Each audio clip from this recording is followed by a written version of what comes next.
is going on, everybody? We are back for SharkNation number 76. Mr. Jason, what's up, my brother? Living the dream, man. Living the dream, getting after it. Doing Love my it. non-negotiables today. Making my calls, making it happen. Got a deal closing this afternoon, another one tomorrow, and the team has like five closings between today and Friday. So it's gonna be good. We're getting there. That's fun times, man. That's fun. Yeah, I'm in it with you, writing two up today that are going under, and the team's doing the non-negotiables themselves, and we've got our go to the board tomorrow. So while everybody else is taking their foot off the gas, we're putting it on. Hell yeah, yeah. No rest for the weary for sure. Cool. Well, let's dive in. I figured, we chat a little beforehand, but let's talk about the subject of email marketing because, and I think the reason why this is so important is I go through this with my team. I go through the fundamentals of email marketing, and like I am far from an expert in email marketing, but you and I have learned from the best of the best. I'd want to say, we've had him on the show, John Cheplack. He's one of the best email marketers that exists. What he can do with his even small list relative to some of the people he competes with, just gets wicked open rates, wicked response rates, wicked conversions from it. So we've been lucky enough to learn from one of the best and implement Well, I'll those. stop you there with the small list, right? So his list is a huge list of his ideal avatar, right? Right. So it doesn't matter the size of the That's size of true. the list, right? It's a complete list of that avatar which he's looking to market to, right? So yeah, even though it Perfect might not first be, step, right? Like, yeah. so you're going to email market. We're going to talk about email marketing today. Who are you emailing, and are they your ideal client? Are they the avatar that you want, right? Or did you just find a list of people, right? Which you shouldn't do, right? They should be opted in. But in reality, it's like, um, you don't want, say you have 10,000 leads you've generated over last year's, like you want the people who are looking at homes, maybe more than three, have done it recently, that you've engaged with, you got to start small and build that list. You can add more as you go. So, but ultimately I think, we've been coached. I coach agents on this. You want to start with a list that's small, 100 to 250. You Yeah. want to start a regular list and find people who are opening your emails, in my opinion, at over a 30% rate before you start to get all excited and go further. Would you agree, or where are you at there? So for sure, and I'd say if we take it back to the agent level, let's talk about their ideal avatar. You have home buyers, you have home sellers, you have real estate investors, right? So you could segment that database, or I'd say the first thing first, if you don't have any kind of way to organize your database, you have to get everything into a CRM, get it out of your head. You need to have technology starting to work for you. But I would say absolutely get into it and segmenting it for who your message to market match. You don't want to be sending emails with buying related info to home sellers, or selling your home related info to home buyers. That message might work for some, but it's not going to interest them. So we want to be specific with our message to them. Yeah, and so let's go into the further. We're gonna go like the biggest. So I'll come back to where I was. So I coach our agents on this in boot camp. This is our day 3 of boot camp. I go over the mentality on working your database is more what it is. So let me get this through a couple lenses. I, as a team leader, have a database of like over 50,000 leads that I've generated. Okay, so there's that lens of a database. You really got to break that down and go into small pieces and chunk, But now let's look at an agent, right? They might not have had a team and generated as many leads, so they might have 5 or 10,000 if they've been in the business and doing online leads for a while. Okay, still break it back down to 100, 250 to start. Now, if you're a team member or an agent or somebody without a list, what I have our team members do, that list becomes your sphere of influence that you have emails for, and your past clients, of course, and then in our team's case, anybody they have made a connection with from our online leads that they pull from the ponds. So they only should be emailing people that they have from their database, their sphere of influence or past clients, or people they've made a connection with from the ponds. What the reason I bring this up Oh is a yeah. lot of them like to, I've seen it happen a couple times, and I'll tell you what, I'm getting closer. I might just turn the batch email feature off in FUB if it keeps happening. But I'll get an agent that'll come in. I tell them this Let's mentality. just, for simplicity, we'll call her Tammy.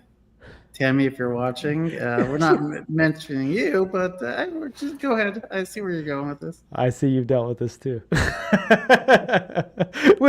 And I've done it before. Let's just go out there. Listen, I heard about email marketing. I'm like, I'm gonna go spray 3,000 people and just I'm gonna have deals flying out the windows because I hit the batch email button. Let me just spoiler alert to everybody watching. This isn't one of those magic pills because you start emailing, one email to 3,000 people. It's not a wide thing. It's a deep as you're starting to pick up as Jason's talking segmenting. And anyway, so we have agents that will come into our ponds and email 800 people with, hey, if you're wanting to buy a house, here's my info. I'd love to, chat with you. Reply to this email. Click here. Call to actions. Stuff that they just don't care about. Yeah.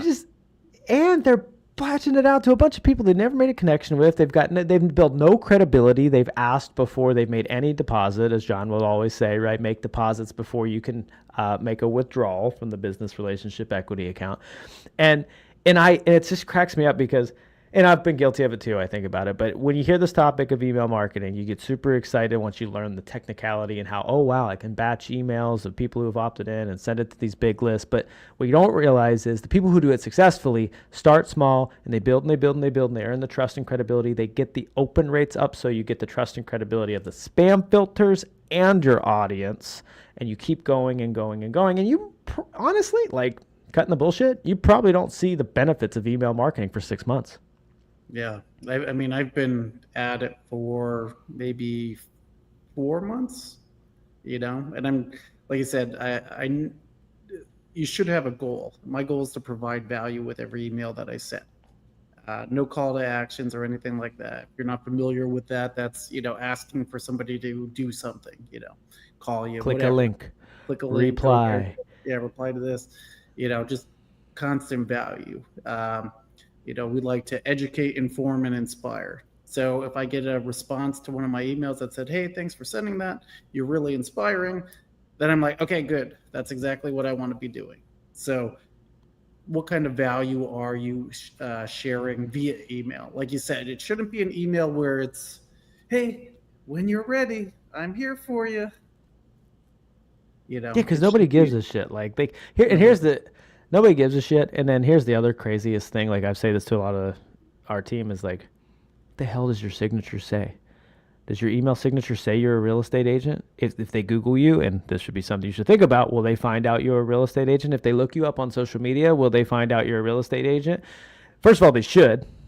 But if they do, and that's true, and your email says real estate agent or whatever, what the hell do you need to tell them?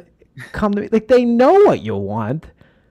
They know what you want. So give them something they want. They can see you're a real estate agent. They know what to do if they want to move forward. And call me crazy, but I'd be more inclined to go to the person who isn't the annoying me and like, come call me today. I would rather come to the person who's just giving me value and seems knowledgeable in their craft. Call me crazy, but that's how I would respond. For sure. And if you're a real estate agent thinking like, well, what could we do without saying like being a secret agent, letting people know what we do without letting them know what we do, right? So a couple things is update them on what's going on in the market, what's going on with interest rates. But people really, like you said, they care about that. They don't care about you. So what are some things in your community that could be beneficial to them? Local events, what's going on? Like we just had a cherry blossom festival in Wilkes-Barre. Or actually, I think that's coming up this week. I have to double check. But, community events for stuff for people to do. Local businesses that you like. One of the things that I did around Lent was, promoting local pizza places. People really like the engagement of that. Everybody likes pizza, right? So it's just educating them about what's going on. Jason, that's not real estate. Yeah. No, it's not. Not at all. No. Well, I'll save you. It actually is. Is Do it? you live in the area and need to know where to eat when you live there. For sure. Yeah. Do you not know what you don't know? Right. Everybody's like, oh man, just like you said, think about how word of mouth gets spread. Is it a good movie? Hey, I saw this movie. It was really awesome. Are you more likely to see it? Oh, hey, I tried this pizza place and I really liked it. You're going to more likely to try it. You know, people like um, other people's thoughts, if that makes sense. I'm losing the word for it, but the recognition that somebody else tried it, they liked it, and that approval, and now they could try it.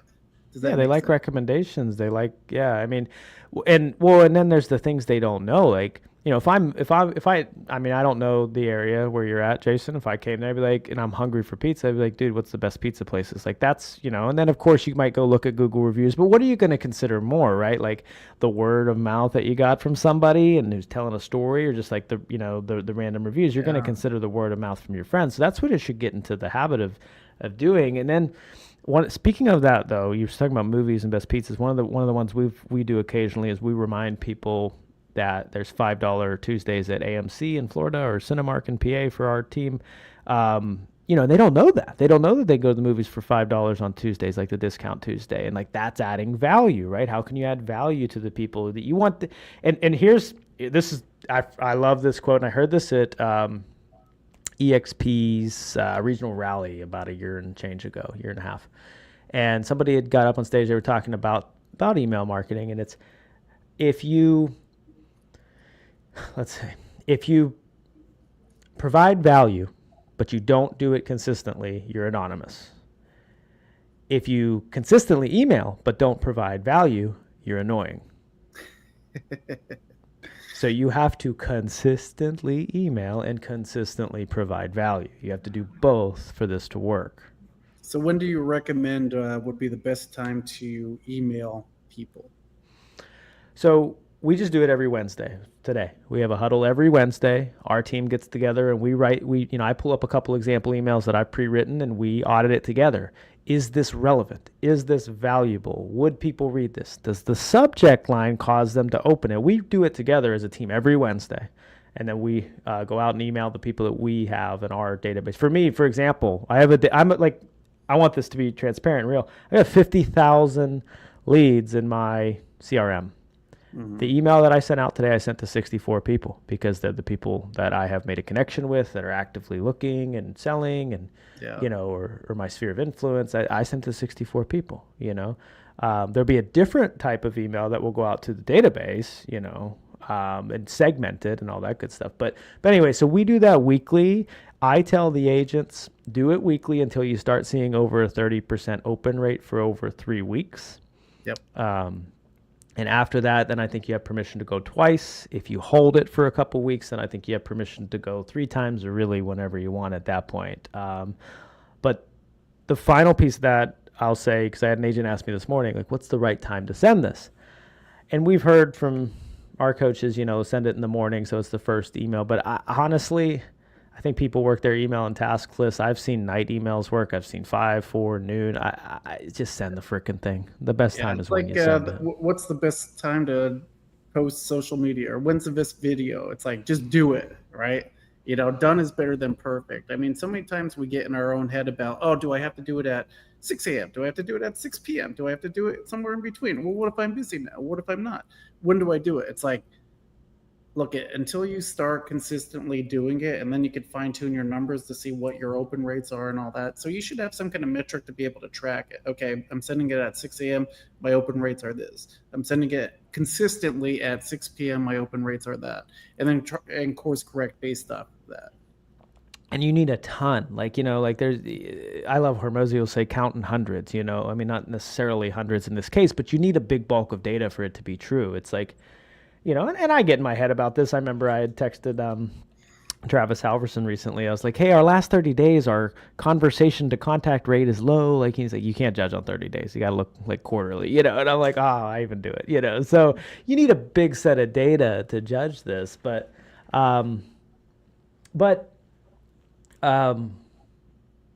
let's talk about the email, though. So we're talking about not having sales dialogue, no call to actions. The subject line. I'll ask you, so for the audience, what is the purpose? What is the goal with your subject line? Yeah, the goal of the subject line should be everything. 90% of your thoughts should go into the subject line because that's the most valuable real estate that you have in your email, Why? Yeah, right? why? Why is it Why? Because valuable? What that's the is it? first thing that somebody looks at.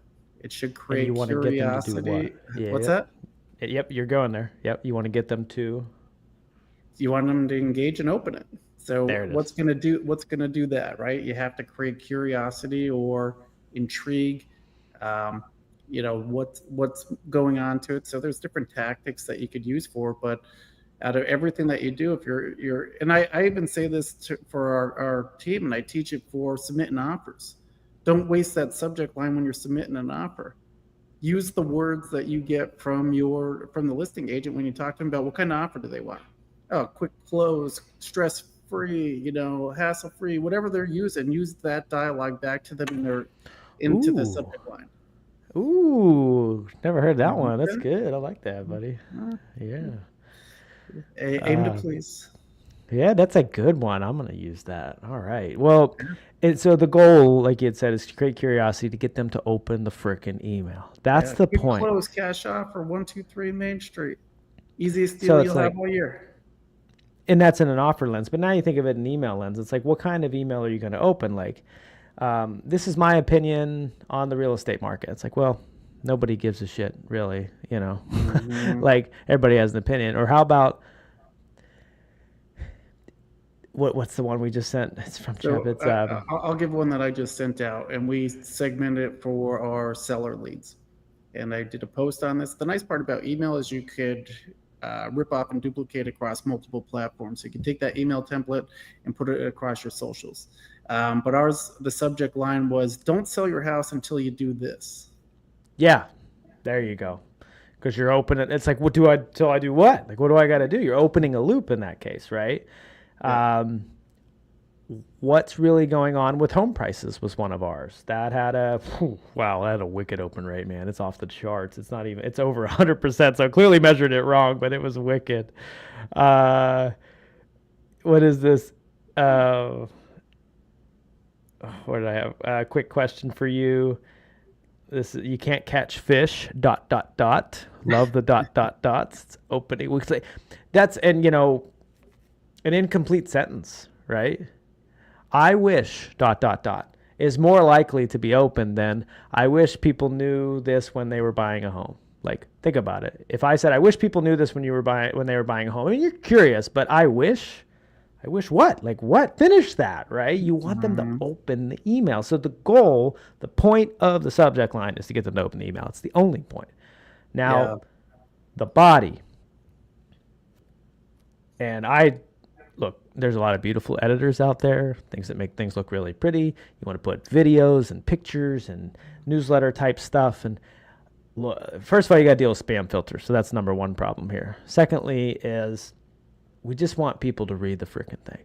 So text only, just basic. It doesn't have to be a mile long, a word salad. It can be, 7 to 8 sentences. It doesn't have to be anything ridiculous. And I played around with this for a while and thought it had to be this crazy, but it can be something as simple as basically as a social media post is basically what it is. And they kind of go together. But it text only. Don't ask them to watch a video. Don't put all these graphics in. You're gonna play with spam filters. Don't put links in there, especially right away when you're early on. You just gotta build. You gotta, and I like the way somebody had put it. I forget who, but the spam filters. So because that's the other challenge, right? That's a whole nother side. We could have a whole episode on just technical side of this, but the spam filters are like the bouncers at a nightclub. So like, how do you get around the spam filters?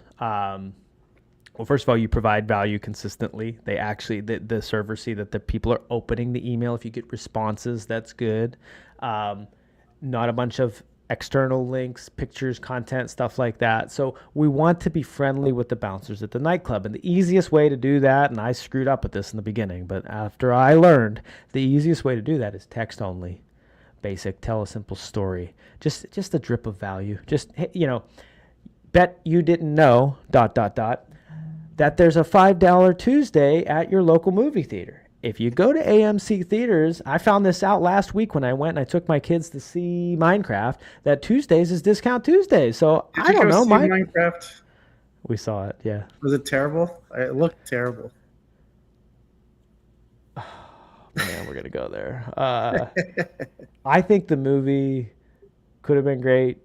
I don't like Jack Black. It just Really? ruins it. I'm a fan of Jack Black, but He's so just too much, and he's just, it makes it too Jack Black. It's like watching School of Rock and not Minecraft. I don't like him, but that's my opinion. All right, go back. All right, so $5 thing, I like it. We're gonna do that one on Tuesday because we send ours out on Tuesday, so I like it, and we have that around here too. Cinmark. But tell a story, right? I took my kids to see Minecraft. Now you're relatable, you're relevant. I have kids, right? You can communicate other things through these emails too when you just tell your freaking story. So I took my kids to see Minecraft, and we didn't realize that Tuesday was $5 Tuesday, right? So just wanted you to know, if you're planning on seeing any of the upcoming movies, here's the next 3 that I see that are coming, that are popular. Go on Tuesday. That's it. That's the email. Mm-hmm. That's it. You don't need all this extra pomp and circumstance. You just need that. Yep. No, that's perfect. So what platform should I be using to send these emails? I'm not the best technically on this, and I've seen a lot of mixed opinions on this. MailChimp is what most people go for. However, if you have Follow Up Boss, the built-in emailer, and I've seen the guy from Poland that they work with. Alex. Yeah, I've seen him comment in the FUB group and say that it is pretty good. I mean, I'm reading SlinkGrid too. It does. It uses yeah. And then if you want, you can plug in SendGrid and get more than 10, because you can do up to 10,000 per day, I think, through FUB's emailer if you link the domain. But here, I have pulled up an agent on our team. She's just an agent on our team. She's emailing hers. Here's her open rates.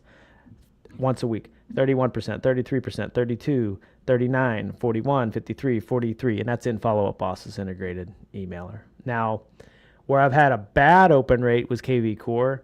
KV Core did not do well integrated. So, and then anybody that has like a high level or anything like that, go high level.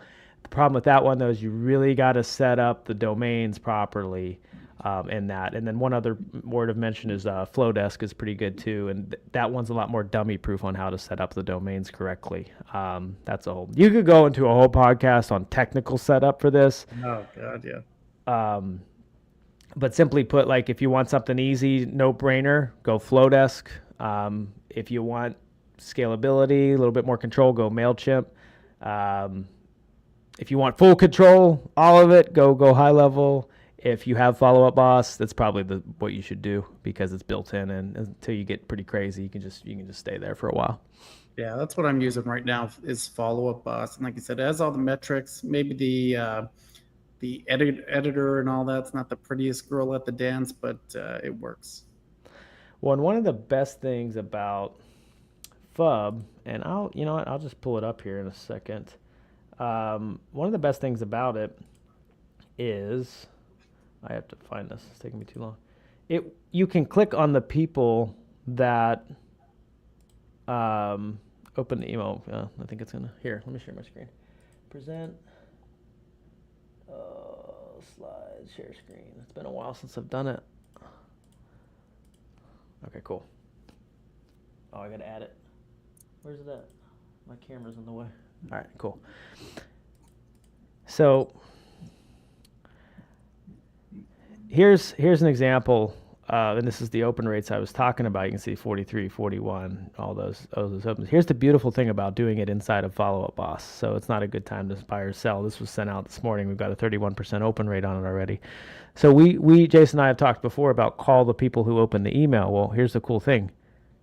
Let's go back to the lens of the $5 Tuesday, right? Click on it. These are the people that opened the email. Hey, Carter, did you find out about, or did you know that, I sent you that email earlier. Did you get the thing? Did you get the email about AMC's $5 discount? Yeah, or no, I didn't. Oh, well, my bad. Well, I wanted to let you know. Or, yes, I did. Well, great. Have you ever done that $5 discount Tuesday? Did you know about that? I want to make sure all of a sudden you're having a conversation, right? And they know you're a real estate agent. It's probably going to come up. And if it doesn't, hey, by the way, how's life? How's work? You just created a real estate conversation. So, Beautiful. but to finish this, to kind of put a little bit more of a bow on this, here's the deal. Like this, just turn blurred mode back off. This strategy is to make your connections warmer. It's to that nurture lead that's 7 months, a year out. It's to get them more like knowing who you are as a person, so they're more likely to come back to you instead of falling into somebody else's lap as they keep looking online or meet other agents out in the wild or whatever. It's to build credibility and authority with your audience so that, yes, you might attract more business, but also so that the conversations are easier, the guard is down, you're showing that you're a human being. Personal is super good in this Yep. stuff. Like I said, You you're know, staying top of mind. People aren't ready all the time. If you're catching people in the buying and selling phase, it's too late. What we want to do is capture them in the discovery phase where they might be 3 to 6 months out. And if you think that they're going to call you when they're ready out of the blue, you're going to keep holding your breath. But if you stay top of mind consistently once a week with an email of something of value, something that inspires, something to motivate, right? When it is time, who are they going to think of first? The person that shows up and has been consistent over that long period of time, or the person that's been like, well, when you're ready, just call me. yep. So, educational content about what you do, real estate, your space, or if you're in Mm-hmm. another business, that. Um, informational or inspirational. Yep. Can be And then, personal. like I said, keep it simple. Talk about a local business, a community event, something that you like to do in the area. People like to work with their tribe, right? People that are like them, like the same things as them, all that kind of stuff. If you're constantly saying, "Hey, look at they just opened a new dog park down in Wilkes-Barre. It's awesome. I took my dog there. I loved it playing with the other dogs." If you have any pets or if you're a pet lover, take your furry friend with you down here. You'll love it. Here's the greatest thing, and I finally, and this of all the things that John Black has said, the one that took me the longest to start to understand is if you want to keep what you have, you have to be willing to give it all away for free. And now I'm probably still understanding it, but it took me a long time to get. Well, what one thing I really clicked with me was when I joined, Reside, the coaching platform that our team is a part of. They didn't have to get me to buy in on their concepts or even implement some of the stuff because I had already implemented because they gave me a lot of the strategies for free out front. But here's the interesting thing that I understood and saw it from is we get a lot of questions as real estate agents on the closing process. We have clients that don't understand that this is how XYZ works. My clients might not know that, or you might get clients that might not know, hey, I think 8 to 10 showings in a 30-day period is what we're targeting, and we want 1 to 2 offers. If it's priced right, we should have 8 to 10 showings in a month and 1 to 2 offers. That's something I'd like all my clients to know. Of course, I should bring that up at the listing consult. I probably always do.